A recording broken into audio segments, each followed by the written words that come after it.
Now, our budget study session, day 2. Ms. Chavez, our Director of Finance, where did we leave off? Good morning, Madam Mayor. We left off on day 2, which begins on page, 211 of 270 in your packet. I have a question if I could. The reason I didn't want to finish up the study session yesterday because this said day 2, so I hadn't done my homework yet. So on that, I have a question regarding, and it's a clarification thing with the law enforcement budget. And it's on page 226. I think it's an easy answer, but I'm afraid to assume that.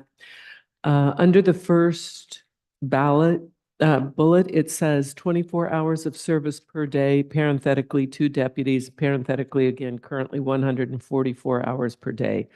So I'm assuming what that means is we are raising it to 168 hours per day. Is that accurate? I unfortunately am not going to be able to answer that. I would have to have Chris respond to that when he gets here, if Okay, you don't mind. that's fine. Thank you. Okay. So I don't get lost. We will start with our objectives today.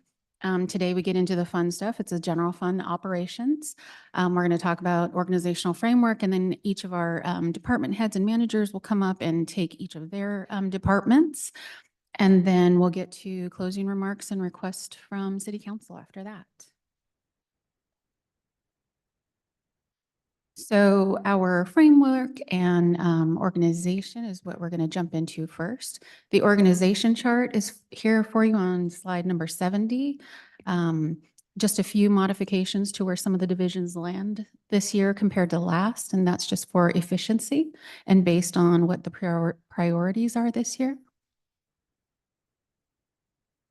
As far as staffing goes, from 23-24 through to 24-25, we have an increase of about 19 positions. 17 of those positions are attributable to the new library staff. And then the rest are a net gain, primarily the engineering division that we will begin in 24-25. Do we know how many of these are part-time versus full-time? So with the library, we have 9 part-time staff. And if they're part-time, are we responsible for what portion of their benefits? We have only their hourly wages for part-time. There are no benefits considered other than the required ones by state. Thank you. Yes, ma'am. The next slide we have is our requested out-of-state travel for the year. Each of the divisions put forth which conferences they would like to attend. They don't necessarily have to go to each of them, but it gives them the opportunity to do so. Collectively across all of the divisions, we have about 144,000 in requests to attend these larger out-of-state conferences. This is no different than we have done in the past, so it's about similar to what we've done in years prior. In regards to the out-of-state travel, since that's something that had recently been discussed, I was wondering if the local conference budget, since that does not roll over, are those funds that can be put into funding for an individual council member's out-of-state travel? For the current year or for next year? Whichever way it would happen, because if the funds don't roll over, are they going back to general fund, or if this can be part of an ongoing professional development that would allow, a council member during their term to access either, more expensive regional or in this case, out of state? So the funds would generally go back into the general fund for use. If the council decided to make that decision to change the budget, they could do so. Thank you. Are there any additional questions on this page? Okay. Next up, we have the city manager's office, and I will turn that over to the team. Mayor and council, the priorities for next year for the city manager's office are continuing to support council goals, working on homelessness programs, and also working on metrics for the departments. A key initiative for us as well is aggressively pursuing grant funds. So we have a firm on board now, and we're pursuing other firms to help us obtain grant dollars. Next slide. The city manager's budget remains largely the same with the exception of the addition of the engineering services, which was mentioned yesterday. So the delta here is in large part due to the addition of the engineering team. I want to note here on this slide, we do have our homelessness services. All our homelessness services are funded by grant dollars or opioid settlement dollars. So there's no general fund impact for our homeless services. Next slide. I will turn it over to Andrea. Unless you want me to HR your presentation. Could I just pick up a question on the last slide? Taking engineering services in-house. If I'm not mistaken, it's been challenging to fill the position of city engineer. So are we confident that we can fill the necessary positions? So we currently have a city engineer and an assistant engineer. So we have two in-house people on the team. We also still retain our contract engineering services. So we fluctuate between our in-house as well as contract. So we do have another senior civil engineer that's authorized in the budget. It has been difficult to secure somebody with a PE to fill that position, which is why we're still retaining our contract resources, but reducing them to pay for the cost of the in-house staff. So going back to the projected employee total for 24-25, is it fair to view that as tentative, depending upon experience with these issues? Correct. Thank you.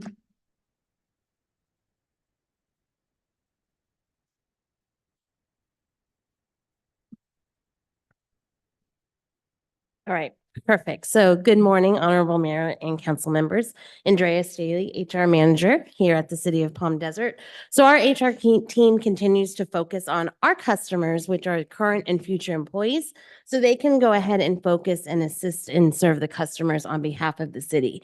So our major initiatives, as you can see, are a variety of academies and professional development programs. It's also continuing to recognize the exceptional work of our employees and develop orientation and mentor programs for our employees. So we really want to focus on the professional development, the recognition, and understanding that our employees, this helps us with retention and succession planning here at the City of Palm Desert, as well as recruitment measures. So next slide. So you'll see that is the focus of our budget for this particular year. It provides a work environment filled with the professional development opportunities, expanding on the employee experience, and really focusing on the recruitment, the retention, and the succession planning here at the City of Palm Desert. So that's it. I'm here to answer any questions you may have. How many total employees do we have? So the FTEs, as you saw there, it's 149 for next year, including the part-time employees. The current employee numbers, I think, are about 119, 100. I'm trying to think 119 or 121 is what I'm thinking right now for the current employees that we have on staff. Thank you.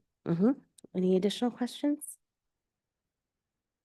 All right. Oh, one last thing. Yes, ma'am. I didn't see the total cost of purchasing the program for autism certification. Do you happen to know a rough ballpark? I don't know a rough ballpark. That was done for this particular fiscal year. We did receive a discount, so I think it was relatively inexpensive, maybe around the $6,000 range for all of our employees to receive that certification. That's amazing. Thank you. Yes, of course. Anything else? All right. Anthony? Madam Mayor and City Council, Anthony Mejia, City Clerk. And some of our initiatives for next year include the conduction of the municipal election, as well as transitioning all of our boards, commissions, committees, and task forces onto the same agenda management platform that the City Council uses. We are also working on implementation of allowing for electronic recording with the County of Riverside. And then we're looking into a pilot program to allow for the electronic filing of campaign disclosure documents accessible on the website. Next slide. And our budget relatively stays the same with the one-time cost for the election. Question. Yes. What is this $2,000 contribution attributable to? I know there are other parts of the budget that provide for more significant support to our nonprofits. What's this?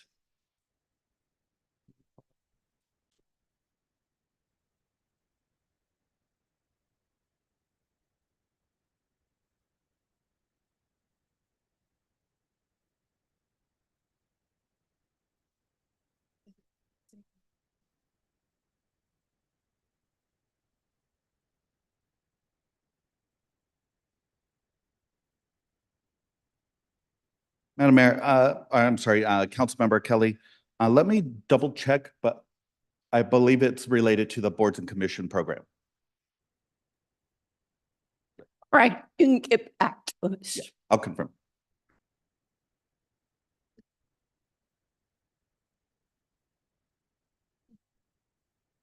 I'll cover this one. This is the engineering division on its own. There's a lot of work to be done in updating our standards. So that's a big focus for them next year, as well as balancing both our in-house and contract services. Next slide. This budget here reflects the salary and benefit costs for the 4 positions, assuming they're all filled. Again, the offset of this is a reduction in our engineering contracts. Next slide.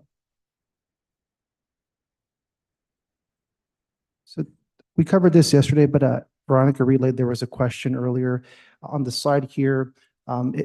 Correct. If 24 hours of service are added, then our daily hours goes from 144 to 168.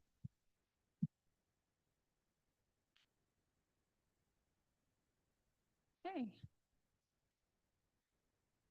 So we'll move on from here since we took these yesterday, and we'll jump into economic development.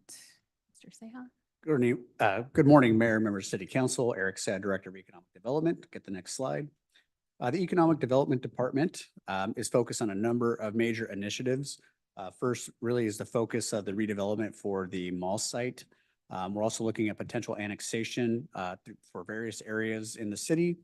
We're working really and leaning heavily into our business engagement with the Palm Desert iHub, the brokers report, which we'll be doing later this year, as well as our contract with the retail coach, and also leaning heavily on our property disposition for a number of SARTA and city-owned properties throughout here in the city. Along with the Economic Development Department, there's a number of other major initiatives that are resolved really with our special programming side, particularly around public art and the number of El Paseo installations and exhibition that will happen this year, as well as numerous art projects that will continue to happen through other parts of the city. We're also looking at our edible food recovery programs, and this year we'll be looking at a new climate action plan here for the city of Palm Desert. Some of the ways that we are able to contain our costs for these one-time kind of things when we're looking at property disposition is to really contract out for a number of these services. Can I interrupt for a quick second? Can you speak a little bit Yeah, louder? I'm sorry. Thank you. So I was just mentioning that we contract a number of these services around some of our business recruitment side, as well as our property disposition when we're looking at title reports and closing of escrows. And another way that we do this is to really pursue grant funding, particularly as it relates to our recycling programs. Next slide. Here is our budget for both community promotions and economic development. You'll see a slight decrease from prior year totals. Some of that has to do with our professional services account. As the mall has now been sold, we've reduced our contract with CBRE, and we've taken on a new contract with the retail coach. I'd like to invite Amy Lawrence up, our Deputy Director for Economic Development, to talk more about our community promotions. Good morning. We can go to the next slide. This slide reflects our proposed budget for the city produced events for the fiscal year. You can see that the budget has decreased for this year because we do not need to have a 50th anniversary event.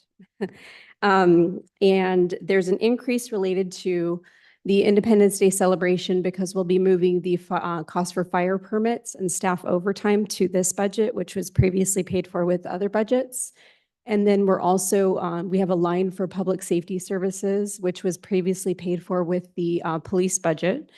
And then we're also proposing to bring back an event that we did pre-pandemic, which would be in partnership with the Gardens on El Paseo. It's called Celebrate the Season. It would have live music and other family activities. And we're requesting, I think it is $10,000 for that event. And with that, I'd be happy to answer any questions.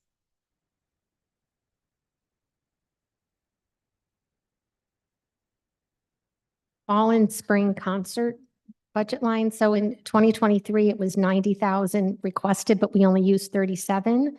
And for this year, 120,000. What's the We only use 37 because we're going into the spring concert series now. So we haven't spent those funds yet. but you will? Oh, Okay. yes. Yeah, Right. we're in the process. And then the increased cost is because there's an additional concert? Yes, in both May and October of next year of 2024, in October and 2025 of May, there's 5 concerts during those months. There's 5 Thursdays during those months. Sometimes there's 4, sometimes there's 5.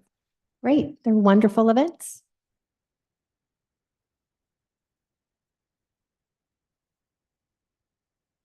Any If other there are questions? no questions, I'd like to invite Thomas Soul, our Public Affairs Manager.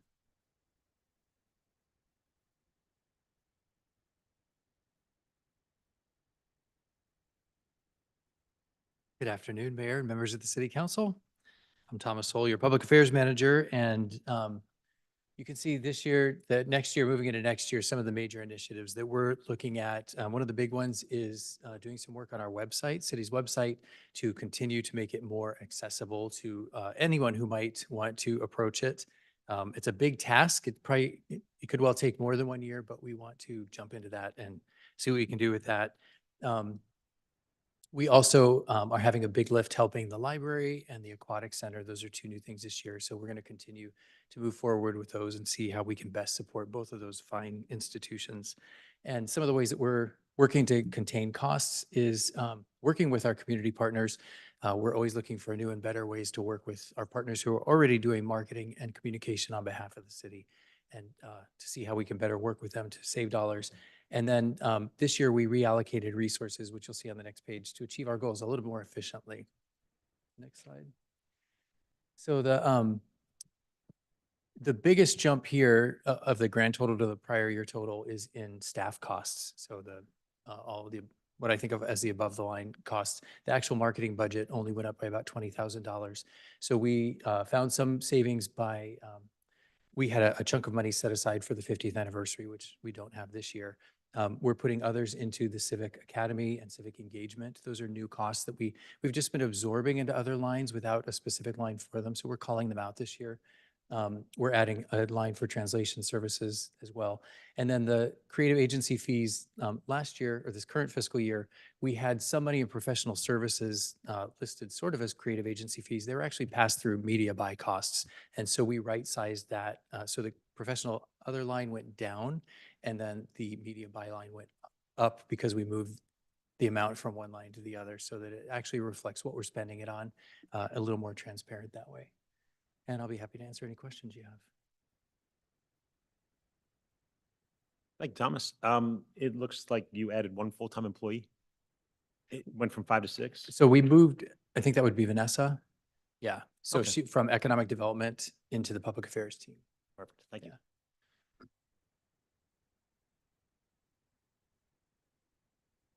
Great job. There's a lot going on, and I appreciate all of the work to get our new initiatives, all of the media that was present this morning for the library. Great job on that. Thank you.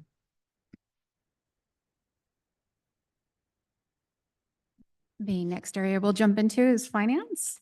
Our initiatives for next year, of course, are the ERP system implementation. We are currently in demos and really excited about what we're seeing compared to what we're using. Continued policy refinement and actually training of staff based on those policy refinements, just to make things more efficient. And then a few of our studies, we'd like to update those this year. And besides that, it's just continued training of staff for efficiencies. As far as our budget goes, I apologize, I can't do two things at once. Finances divisional budget is relatively the same. We are investing in our staff with staff development, and our salaries and everything else is basically the same. For general services, you'll see that that's a decline from prior year. We have a lot of our cost related to Hillary that were rolled into last year's budget, in addition to some of our goals and priority budgets were a little bit higher last year. So there is a decline there. And then our independent audit is just based on what the auditor's budget is for the year. And as far as contributions go, that includes both outside agencies and some other various entities that we support. From the outside agencies perspective, we rolled it out for 24-25 through our procurement system, and that was extremely successful, where we've budgeted about $130,000 for outside agencies. We've received about twice that in requests, in addition to a substantial request from the Living Desert that will be considered by the committee later on this month. So potentially we may need to increase that budget. But we'll see how that meeting goes. If there are any questions on this page, I'm happy to answer. My question is in regards to the contributions that are scheduled for this budget. Can we have a breakdown at another time of how much is paid regularly or year after year, for example, to the YMCA, the Artist Council, Jocelyn? I know that they've got ongoing asks, but it would be helpful to tell an organization we're capped, or here's where we've already granted, or what we're anticipating. I think that would be a good decision-making tool. We can do that. Those are set up a little bit differently. Some of them have 3-year terms. Some of them have reciprocal agreement service for whatever item is there that we're supporting, but I'm happy to provide that information to you. Yes, thank you. I know we're a very generous city, and we have to be responsible with our generosity. Good point. It's important to remember that the Jocelyn Center has a different status than other nonprofits. It was created by the 3 Cove communities. And so there's a funding formula by which the 3 Cove communities assure that this critical need is met. That's excellent information. I wasn't aware that that it was formula-based. Thank you.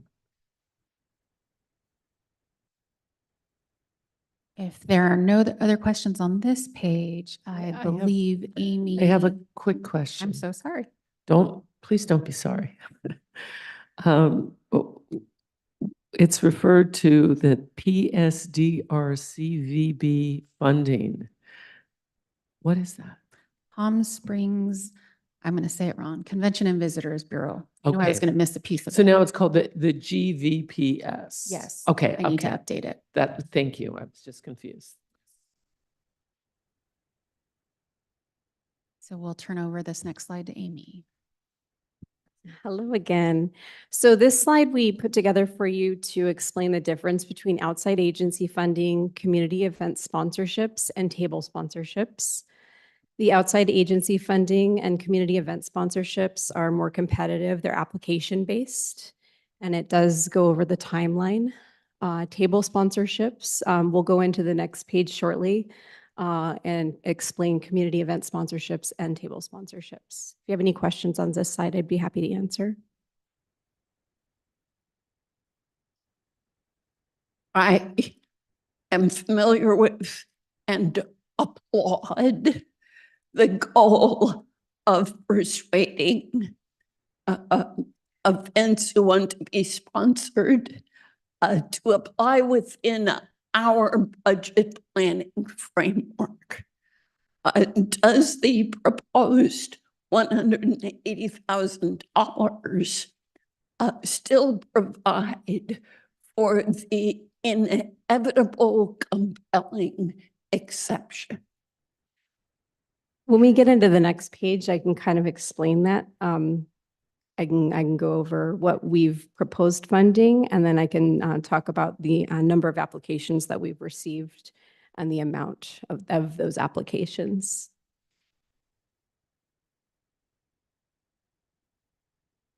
Okay, so here we are in this page. These are the contributions. You'll see on this page that there are contributions that we have made in years past, such as that to the 7th Regiment 29 Palms Marine Corps program. We have Restaurant Week and Modernism Week that we typically contribute to. We have Fashion Week, El Paseo, and Palm Desert Food and Wine. This will be our second year of our 3-year agreement with them. And then we have the Palm Desert Student Art and Essay Awards. This budget will pay for the awards for the teachers and the students for that program. It was previously coming out of the Public Art Fund, but it made sense for it to come out of contributions. For community event sponsorships, we're requesting $180,000. We changed the guidelines so as to just make it for event sponsorships and no longer programming. We also made it so that schools could no longer apply because schools are required to apply for outside agency funding, and it would have been schools would be double dipping essentially. And so the $180,000 is just a proposed budget. We did receive, the application period closed April 30th, and we received 15 applications for a total of $260,000. So these will be reviewed with the outside agency funding or the community event sponsorship subcommittee on, I think, May 30th. So we'll go through those applications with you all, and I believe that there will be enough, some of the organizations that have requested funding in the past request double the amount that they normally get. So again, it would be something to go over with the subcommittee. We didn't put in a number for, say, miscellaneous, because we did request that they submit the applications by the deadline.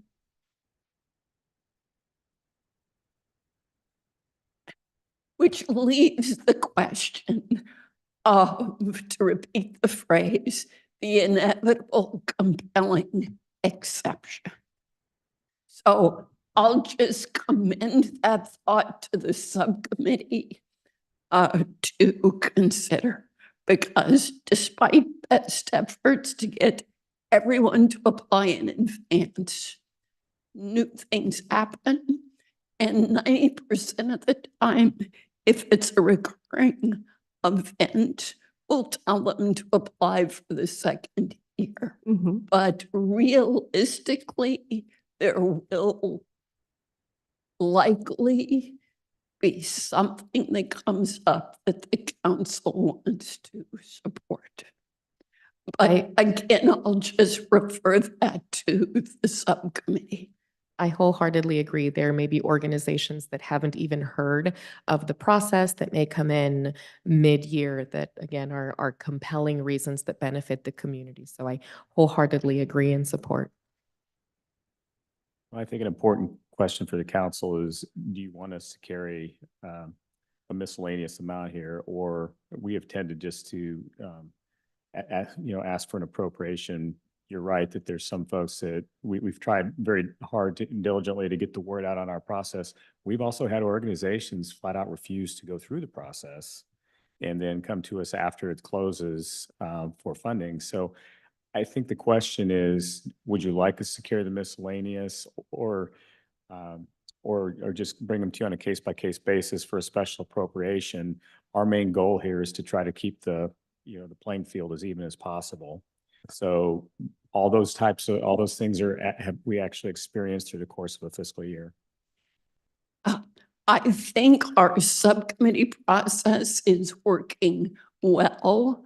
I would prefer to give the subcommittee a miscellaneous line item so that they have some flexibility. If they don't spend it, great. As I've said at other times, there are inevitably budget lines that get overspent. Having some that get underspent is good. Are we keeping some sort of record of those organizations who refuse to go through the process that we've requested so that we are able to cross-check? Yes. Okay, thank you. We do have records of organizations. Yeah, that was one thing I was going to comment. If they refuse, then I don't think we should even spend any time and consideration. My question on that is if we do create that miscellaneous, is that something that would roll over again to give us any additional opportunity, or would it just go back into the general fund? It would go back into the general fund and we could reappropriate it each year if council wants to have that level of flexibility. It's simply, budgeting it in each year anew. But typically whatever's not spent in the general fund each year rolls into the reserves to be reappropriated the following year. Perfect. Yeah, this one I figured would be a little different because of the unexpected things that pop up. Again, there are compelling unexpected exceptions as mentioned. Thank you. The last thing I want to mention on this slide is the table sponsorships amount. We are proposing $30,000, and during the community event sponsorship subcommittee meeting, we'll bring a list of tables that were sponsored this current fiscal year, and we can just go over it at that time and ensure that the $30,000 is enough. We do feel that that is a sufficient amount because those are approved on a case-by-case basis throughout the year. And I can answer any other questions. Thank you.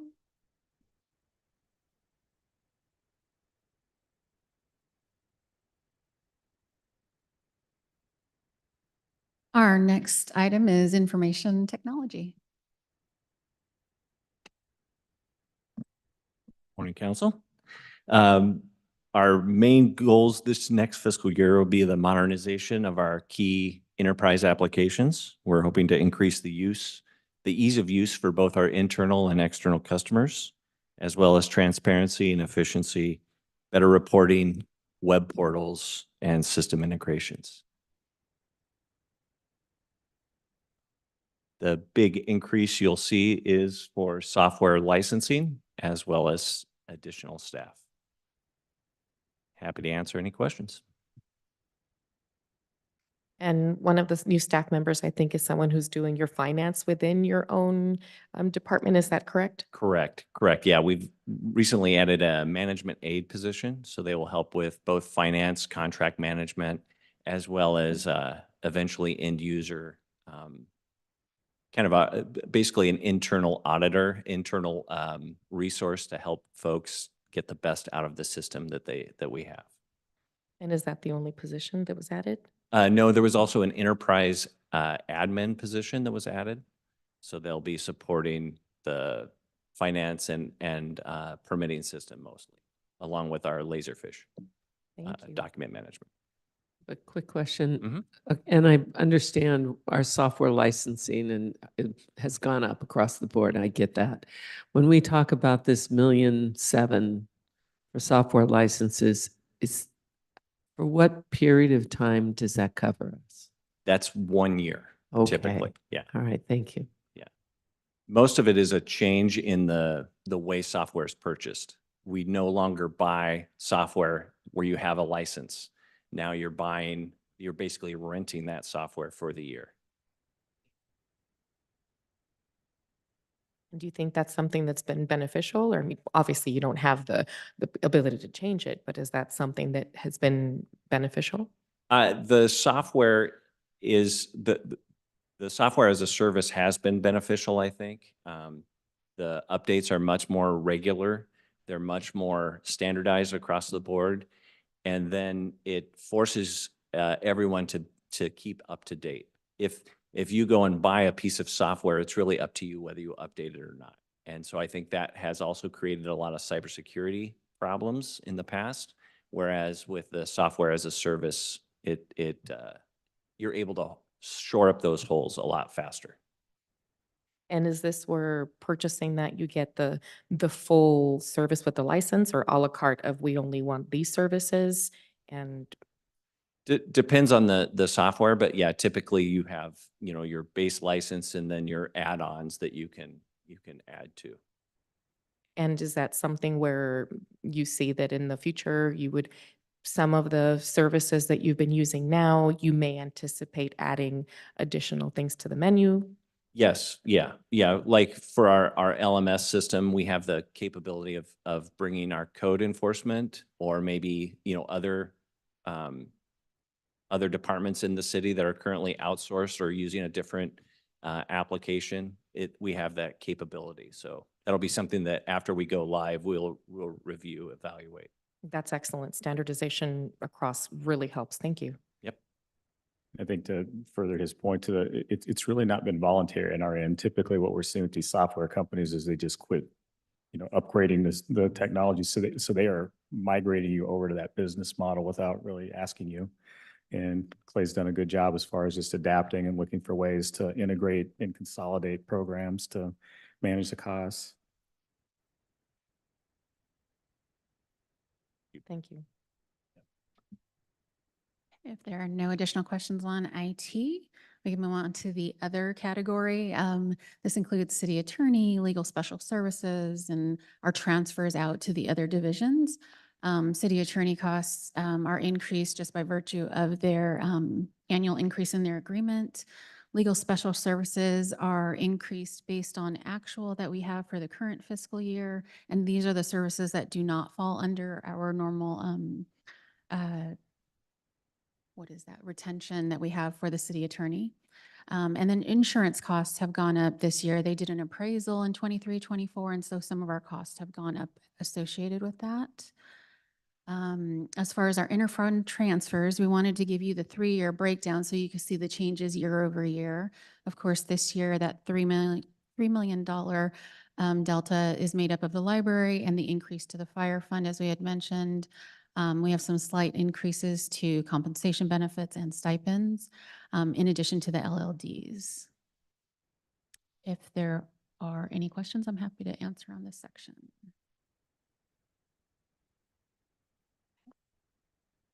Seeing none, we will hand it over to Jess in capital projects.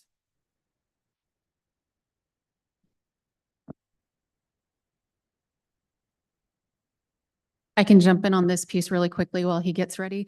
This is our 5-year CIP by funding source. And so for our carryovers, we have about 23 million we're going to be carrying over collectively from all of our various funding sources. And next year, year one, we have an estimated 36.7 million for the year. And then as you can see, the numbers moving on from there for the 5 years. And Jess will get into the particulars for his priorities this year. Morning, Mayor, City Council. And just to add on to that slide, you can see our high water marks are that 24, 25, and 25, 26, because you have key projects like the Fire Station 102, the library. Some of those key projects will be falling in construction design in those years. So you'll see that a little higher. And we'll highlight that a little bit in a later slide for the priority projects. To jump into the capital projects department overview, looking at our staffing, we've gone from 10 FTEs to 8 this year. Some of our key initiatives will be to implement a certified project management training to further develop our staff and deliver projects more efficiently, continue to strategically utilize various services, contract services such as design engineering firms just to gain efficiencies and better deliver capital projects, as well as continue our public engagement efforts and outreach, as that's been invaluable in delivering our projects and planning our projects. Our cost containment measures, we're always going to be leveraging grants and non-general fund sources like Measure A, gas tax, various grant opportunities like SCAG has available now that we'll be going for. Next slide, please. Quick question on that. When mentioning that you've gone down from 8 FTEs, from 10 to 8, are these positions that you anticipate could come back in the future or have been absorbed, shifted? As of right now, we're not there. We will not be bringing them back. It'll stay at 8. Thank you. And going through the actual budget numbers there, the good news is there is a decrease of about 168,000. That's due to those 2 FTE positions going away. As we've gone through this first year with the capital projects department, we've found some efficiencies and been able to do some things to where we've absorbed that workload within our 8 FTEs. The next slide, the next slide is our capital projects, our priority list, just kind of our high visibility items and some of the ones we'll be working over the next few years. Obviously, the new library facility is there. Walk and Roll PD, the phase 1 is already complete of Walk and Roll PD, but we'll be working on phase 2 and 3. The stormwater infrastructure assessment and condition assessment, that'll be ongoing for the next several years. The Mountain View retention basin construction and our pavement management program and resurfacing, we'll be getting much more aggressive with that program just to raise that service level and get more projects done. Our normal annual slurries, but big projects like El Paseo, El Dorado, some of those other key marquee roadway projects will occur in those years. And then, of course, all our fire station work that will be going on in the next several years with the building of Fire Station 102, remodel of Fire Station 33, and the rebuild of Fire Station 71. And this is the list of priorities overall, but if there's something that happened to be another emergency where we had to focus on the top 5, what would the top 5 of these be? I think we're looking at, obviously, it'll be dictated by council as far as if we were to hit those issues where we have some funding issues, but we would defer to council as far as these large ticket projects like the fire stations, the rebuilds of the fire stations, the library. These are all very large projects and significant costs. So I think if we hit those components, that's where we'd come to you for advisement and consideration. But as you were to come forward, again, as in case of another massive emergency, staff's recommendation for our consideration, which as someone on your end of things, what do you feel are the emergency issues that would need to be tackled? I think the stormwater infrastructure assessment is a big one, just because it needs to be more comprehensive. We need to know what's going on within our infrastructure in general, because we could, if we have another large rain event or anything like Hillary or anything, we need those functioning to make sure we mitigate the impacts. I think, the fire stations, obviously public safety is always a big one. So any one of those 3 you could look at. And then, obviously the library, I think with where we are, I think we would recommend that as well. But, and of course, this isn't our comprehensive list. These are just our top priorities that we wanted to highlight going through I can't envision us being in that scenario unless the sales tax initiative got passed. Obviously, that would impact directly the library, as you heard yesterday several times. All the other projects that you see up there are tied to revenue streams that are not funded through the general fund. So they're Measure A, gas tax. So unless there's a significant decrease in those revenue streams, I don't think you would see us recommending that we scale this back. Veronica's also been saving on the fire stations, as you heard yesterday, in the fire station fund, as well as some former bond funds. So the major facilities projects, building projects would probably be what we would talk to you about if revenues fell off a cliff. But the rest of these are tied to specific funds outside of the general fund that are meant to be spent on those projects themselves, roadways, that sort of thing. I have a comment then too. So it relates to the sales tax. If the sales tax doesn't pass, then I think you just confirmed it, that the library and the fire station 102 would be the 2 that would be impacted by that decision if the voters That's correct. do not vote for it. And then we as a council are going to have to make some hard decisions. That's correct. Yes. But of this list, the two that would be affected is the library and the fire station. Yes, Correct? you're Okay, right. thanks. Yes. And that's just what would be affected on this list. Yeah. Um, So we don't have Fire Station 67 listed on that. Is that because between CAL FIRE and the city, we're satisfied with the condition? As far as coming to the capital projects group, and maybe I turn it over to Martine, I think that's, as far as maintenance, I'm not sure what's gone forward. As far as the capital projects delivery project, we have nothing on ours. There are no major significant capital projects planned for 67. It's in relatively good shape. There's ongoing routine maintenance. Great. We have a small remodel to restrooms that's ongoing, but nothing major at this point. Thank you. The other thing I just wanted to mention, we talk about the gas tax. We all, there is a nexus between where the gas tax is going, and that's down, and whether or not we get that 1 cent. There's a real important discussion to be had there.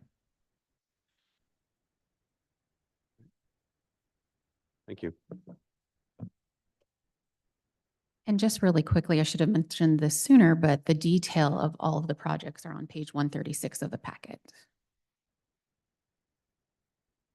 So next up, we have development services, and I'll turn it over to Richard. Good morning, Mayor and Council. Richard Canoni, Director of Development Services. Just to give a quick overview of the department overall, our total budget represents about a $60,000 reduction overall. And there's two positions that where we, one that, as you, I think you saw on slide 75, transferred to the manager's office. And then we do have one building inspector that will be retiring June 30th. And so we will be eliminating that position as well. So just wanted to give that as we get into the various business units and you see the adjustments. For our planning division, just to hit on a couple highlights for our major initiatives this coming year, obviously adoption of the downtown residential and mixed use objective design standards. We're getting ready to kick that off with a consultant here in the next couple of weeks. In addition to that, as you know, we're underway with the University Neighborhood Specific Plan update that we anticipate bringing for adoption in 2025. We also have an RFP that's currently out to update our zoning code and really create a unified development code that would update all of our regulations and bring them much more in sync with where they are today. In addition to that, we are looking at updating our mobility and circulation element. I know we have an item scheduled for this Thursday, a study session on that. Next slide, please. So overall budget for the planning division, it represents about a $300,000 reduction from this fiscal year. A couple professional service one-time requests that we have included, $100,000 for a CEQA consultant and an additional $500,000 for general plan cleanup. We anticipate that we would need those items as we update those specific plans as well as the zoning code and some of the other initiatives that are currently underway. Next slide. For our building and building safety and code compliance, a couple initiatives we're continuing to work on are expanding our virtual inspections. I'm continuing to really look at streamlining some of our plan review and permitting. We're recently just getting ready to roll out a streamlined kitchen and bath remodel for residents. So it will save some time in plan review. And then with our code compliance group, we're really looking at trying to become much more GIS based in their work. We've built an app that's GIS based for our business license inspections that will save time with entering data, where we can now create a layer that will then automatically be uploaded into our system to better streamline some of those things. Next slide. And then for building and safety, as you see, we're just under $200,000 reduction. This does include, the majority of that would include the reduction of the one building inspector position. We are still requesting $300,000 for supplemental staffing. This is the amount that we have for this year. Just in case we do get really busy, we have those funds available both for plan check and inspections. Just to add on that, our current contract expires at the end of this fiscal year, and we will be bringing forward an item for council. We have that RFP was just, I believe it was, deadline was last week, so we had 16 respondents, and so that's something we'll be bringing forward. Next slide. For code compliance, we have a few items, obviously for professional services, our Deckert STR software contract that seems to really be helping us a lot with the enforcement. We did increase the budget somewhat for the shopping cart retrieval, which has helped tremendously in getting those picked up, as well as hearing examiner and data ticket that handles some of our citations. Just to note, in the animal regulation, we did increase the adoption of microchipping. I think last year's budget, we had 2,000. This year, we added an additional 8, if you recall from our study session regarding the microchipping and additional reimbursements. This is a policy question on that adoption and microchipping. Do we require when someone adopts, and if we are reimbursing them for the adoption or the microchip, are we requiring that the animal is spayed or neutered? I believe so. Okay, thank you. Yep. Yeah. That's part of county regulations that says that in order to license an animal, they have to be spayed or neutered unless there's a medical reason not to. So I imagine that that's in our code as well. Exactly. We are reimbursing the fee that was paid to the county who does require spay and neuter.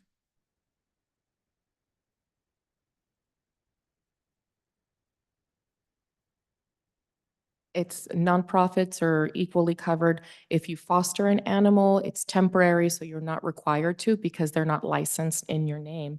Once you take ownership of that dog, whether it's a nonprofit that adopts the animal to then find them a forever home, they still are required to be spayed and neutered, which is, I think for future discussion as we look at our contract, but we should, in order to reduce the number of animals that are unwanted, we should, look at a strict breeding regulations or bans.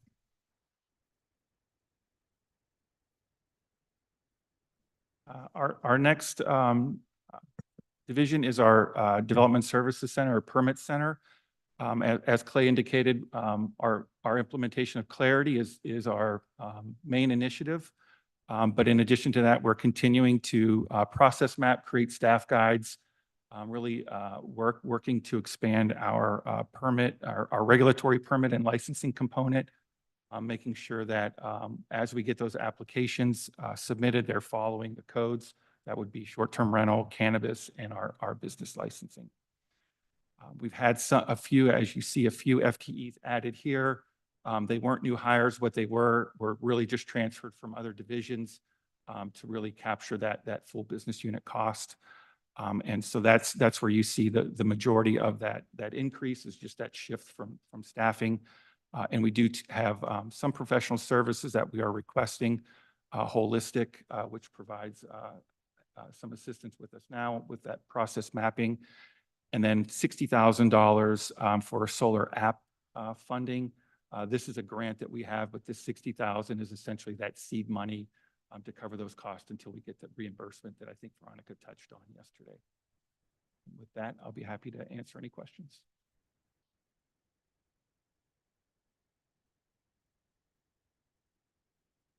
So before we jump into Public Works, I keep skipping Anthony, who has a response for you. Yes, Madam Mayor and City Council, that $2,000, that will be used for the Board and Commission outgoing members recognition clocks. One other thing before we skip ahead, in terms of the virtual permits or virtual inspections, what is the process if we feel that it's not done properly or if we suspect that something needs to be updated? For example, a recent incident is where the city council had to pay for an HOA where something was approved and it was the wrong type of landscape versus what was required and what happened. So on a smaller scale, is there something that could be prevented, or how would that address it? I think, Jason, we're probably talking about two different things. I'll certainly defer to you on the virtual permitting, but in that particular incident, you're referencing the planting of the landscape was a plan commission requirement, and under development agreement, the city did not enforce the planting of the additional landscaping, the exterior landscaping. So we went back, made that right, and came to an agreement with Genesis to put that landscaping back in. But that really wasn't something Jason would have caught under this program. That was an area where staff dropped the ball on that, and we made it right with the community. Yeah, thanks for that. I wasn't sure of where the compliance landed. Appreciate it. If there are no further questions, we'll turn it over to Martine and the Public Works team. Good morning, Mayor, members of the City Council. We want to give you a list of the priority projects. This is not a full list, but we certainly want to just give you a recap. And I'm not going to go through each one of these, but before I start, I just want to give you a background of how our department's structured. We have our Public Works Administration Operations Division. We have our Streets and Traffic Division, Community Services, which includes landscaping and parks and facilities. And so we'll have each of the division managers come up and give you some briefs on their budgets in a few minutes. But just to start highlighting a couple of items here that we're moving forward on, of course, the Aquatic Center. We're going to be looking at the chillers, the heaters, and the filters next year, make sure we get those up to speed. Of course, we're looking at the continual design of the community park in the North Sphere. We're about 30 to 40% into design, and I hope to have that project out to bid by the end of this year. We also are working with Coachella Valley Association of Governments. CV Sync, phase 1 is complete, which is basically the motion detection system, camera system for all the traffic signals on Highway 111 and Washington. Phase 2 is underway now with infrastructure being placed to add major arterials north and south, Monterey, Country Club, Fred Waring, and also Cook Street. But with that, we also want to tie in all of our other signals that are in between some of these systems. And that's where you see the traffic signal management system at 2.5 million. Other highlights as well, we're working at Kauai Hills. This is a long time coming project that we're working on improvements to make sure that there are ADA accessibilities, both at the parking lot and within the trail. So this is a project that's going to be coming to fruition next fiscal year. And then other items in between there, we have some ongoing improvements to our traffic signals, the internal illuminated signs. We're changing all of those out and making sure that they're fresh and renewed. And that's what you'll see there in the middle of that project. The University Dog Park improvements, that's something that recently the council had a study session on, where we're going to be looking at some improvements to add parking to the University Dog Park area. And that will include basically additional safety measures to make sure that folks are safely coming across the roadway as they're entering the park. So with that, if there are any other questions on this list, please let me know. I do want to clarify for council that $7 million you see under the Aquatic Center is not accurate and has been removed. It's largely due to a new splash pad that was, that I'd like to have a conversation with council on those types of issues in the future, where if we're going to spend that kind of money, what is your expectation in terms of getting any of that back as we're continuing to deal with that escalating deficit at PDAC? So part of the issue there has been using the general fund to fund those types of things, but then showing an increasing loss on the other side, with no real increase in revenue. So that $7 million you're seeing is right now at zero into our proposed budget. And then I have a comment. And then again, many of these items on the list are dependent upon the 1 cent sales tax increase, correct? Like the park? None of these are contingent upon the sales tax. What we didn't see in Jess's proposal was the funding of the the new park next to Genesis or the regional park. And between those two items in the out years, based on Veronica's spreadsheets yesterday, is we're looking around $45 million for those two. But that would not be in a public works. This is more maintenance where Justice, the CIP handles new construction.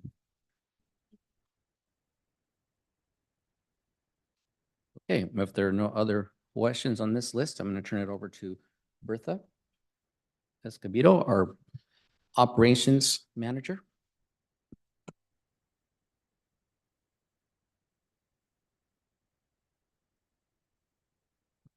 Good morning, Honorable Mayor and council members. Bertha Escobedo, Operations Manager for Public Works. This is our initiatives for administration of public works. The biggest changes you would see here is the expansion of the NPDES program, which would be including an inspection program specifically for HOH, and that is going to be working with CIP department in order to address any of the infrastructure and work closely with CASC and just expand that program overall. So that is the biggest increase here. Other than that, it's just the completion of the cartograph implementation, which is our asset management software. And then just collaborating with other departments to expedite processes and standardize our practices overall. Mayor, if I could add to that comment in terms of cartograph, I want to make sure the public is fully aware that cartograph is fully integrated with Rock Solid, which is our public facing portal. So when there's any issues that arise in the public, potholes, graffiti, safety issues, Rock Solid handles it and it transitions directly into cartograph. That work generates the work orders for us. Yes. So like I said, the biggest jump here would be our NPDES program, which has an additional $250,000. Other than that, the other two things will be our cartograph and the ADA support, which is $100,000. And also we are purchasing 2 utility trailers for our streets department for $25,000. The footnote for the corporation yard, that falls under facilities, so that is a jump for improvements that's being done over there. If you have any questions. Question, I don't know if it's more for Martin, since you mentioned that Rock Solid is part of this. Who do we let know if the app isn't working? Our division. Yeah, you can, I can contact you with Mel Perry. She's the one that is coordinating cartograph. Perfect. Yeah, I've tried refreshing, removing, and on my phone, it keeps crashing. On the city phone, it works, but I'm wondering if any residents may be experiencing. So the same. are you experiencing with cartograph or Rock Solid? Rock Solid. Rock Solid. Okay, we'll later know. Thank you. Thank you. I would like to invite Randy Chavez, our Deputy Director for Public Works. Good morning, Mayor, City Council members, Randy Chavez, Deputy Director of Public Works. And you have a snapshot here of our street department for next fiscal year. The staffing remains the same. However, some of our initiatives will include continuing to work at our corporation yard, enhance it, an aggressive nuisance sense program. We want to continue that with the addition of the street sweeper. And also we are going to be repairing more hardscape, which includes ADA curb ramps and sidewalks. Some of our cost saving measures have included using recycled palm mulch to contain nuisance sand. We also have a variety of on-call contracts that we have awarded, or the City Council has awarded this fiscal year, and some coming to your recommendation next fiscal year. And this will assist the street department with special projects that they may need help with. Next slide. So we are requesting a slight increase in budget, and this is more for salaries, the right-of-way weed abatement program that's currently in place to assist the team. And also we are being more aggressive with our hardscape program, which includes sidewalk and ADA curb ramps. We'll be happy to answer any questions. Going back a slide, that money set aside for red curb painting, like I said, it's an on-call thing. So in other words, have you guys identified where it needs to be done? Are you out there looking? Or are you relying on residents to identify them before you call them in and say, hey, this is getting a little tired? No, we are currently working with a vendor to come up with a list. And we're also working with the capital projects, make sure that we don't overlap if they're going to slurry a street or whatnot. We don't want to go and paint before they slurry, and then we lose that momentum. So we have been receiving resident, concerns and I don't want to say complaints, but recommendations as well. And so we are addressing it. Unfortunately, there is a lot of deferred maintenance, so we won't be able to do everything in 1 year. But if we program it, then we anticipate we'll be able to knock everything out within 3 years or so.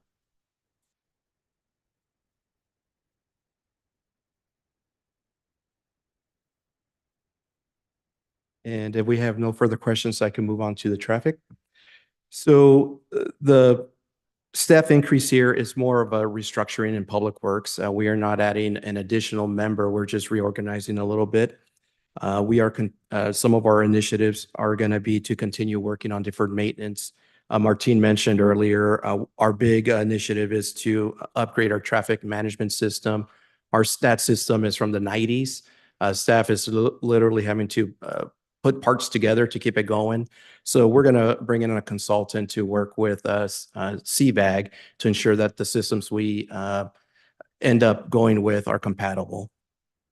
And our cost containment measures include preventative maintenance, but also with that is using more LED lights, thicker wires, and things of that nature to minimize callouts. Next slide. And again, the budget did increase slightly, notably because of utility costs. We are increasing our on-call traffic contract service.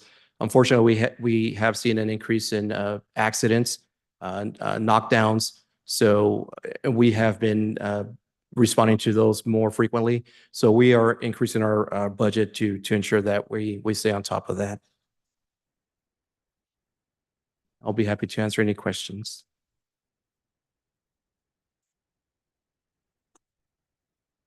No comments. Great work.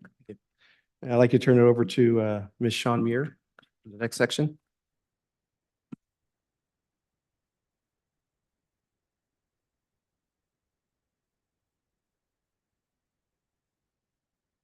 Morning, Madam Mayor, members of the City Council. I'm Sean Muir, Community Services Manager for Public Works.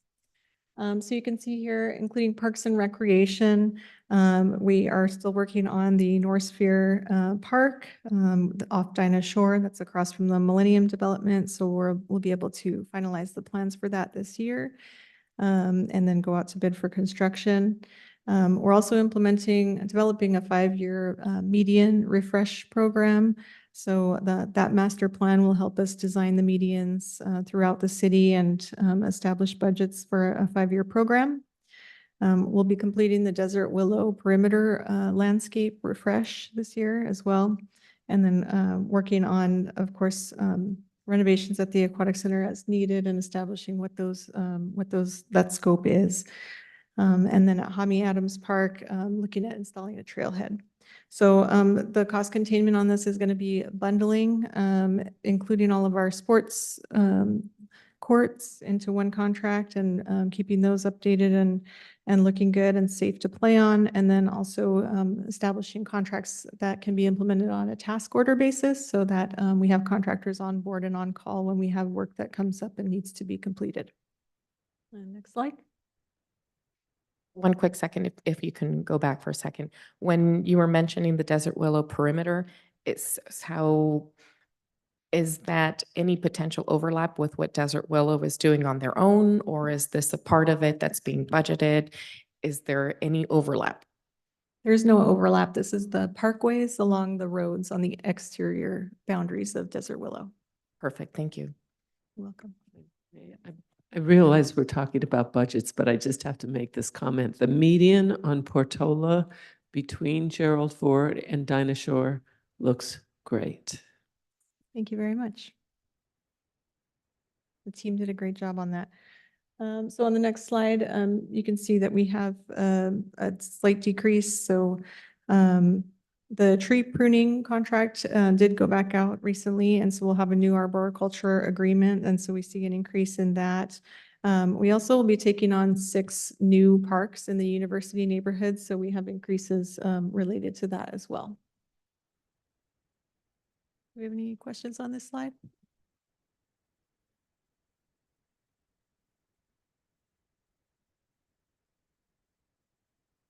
So sorry, I was taking some notes. So under staff development, is that additional training as you absorb the different parks or those conferences or updates? Staff development would be, yes, training, additional training. We have cartograph, we have, GIS software that we're using, and then we have some new staff that are coming on board. We just had a new landscape inspector start yesterday and a new management analyst under community services a couple weeks ago as well. Thank you. You're welcome.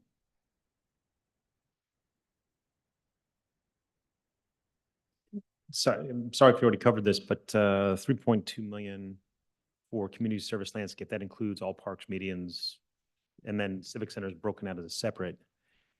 Any reason why we break it out separately? It's part of a separate landscape maintenance area. So LMA 16 covers all of the parks, LMA 1 is all of the medians, and then LMA 17 is Civic Center Park. Perfect, thank you. You're welcome. Okay, next slide. So under facilities, continuing to work with Cartograph to have that comprehensive facility planning so that we can establish budgets moving forward, what needs to be done, and really understanding the scope of the deferred maintenance that needs to be addressed. So we'll continue working on that. Cost containment measures, again, we're bundling projects and utilizing contractors on a task order basis so they're ready to go when we need them, and we aren't waiting to go back through a requisition process. Also, with any upgrades that are going to be done in any of the facilities, we're converting on to energy efficient lighting and appliances to reduce energy use in those facilities. I think that's all I had for this slide. Any questions on that? Good, okay.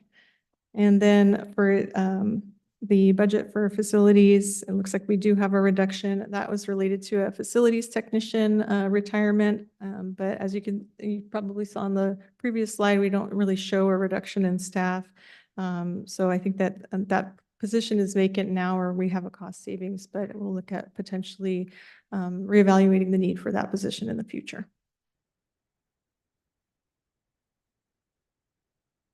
And that's all I had for you. Good. Thank you. That takes care of all of the general fund divisions and departments. If there are any additional questions, we're happy to take them right now. If not, we have lunch in the city council meeting room back behind there, and it's ready for you to partake. I do have a closing remark since my peers have absorbed, I think we've all absorbed plenty. Overall, thank you to staff. Not only is this an undertaking of what you do on a daily basis, but to plan and demonstrate the budgets in a concise manner, not only for us to absorb, but for the community to understand what we're prioritizing, where our funds are going, what it takes to keep the city operating in the way that it does, in a way that people don't know the things that are needed because things look great. They run great. Our parks are great. And that's due to the hard work of our staff. So thank you for all of your work. And honestly, I can't ever say thank you enough.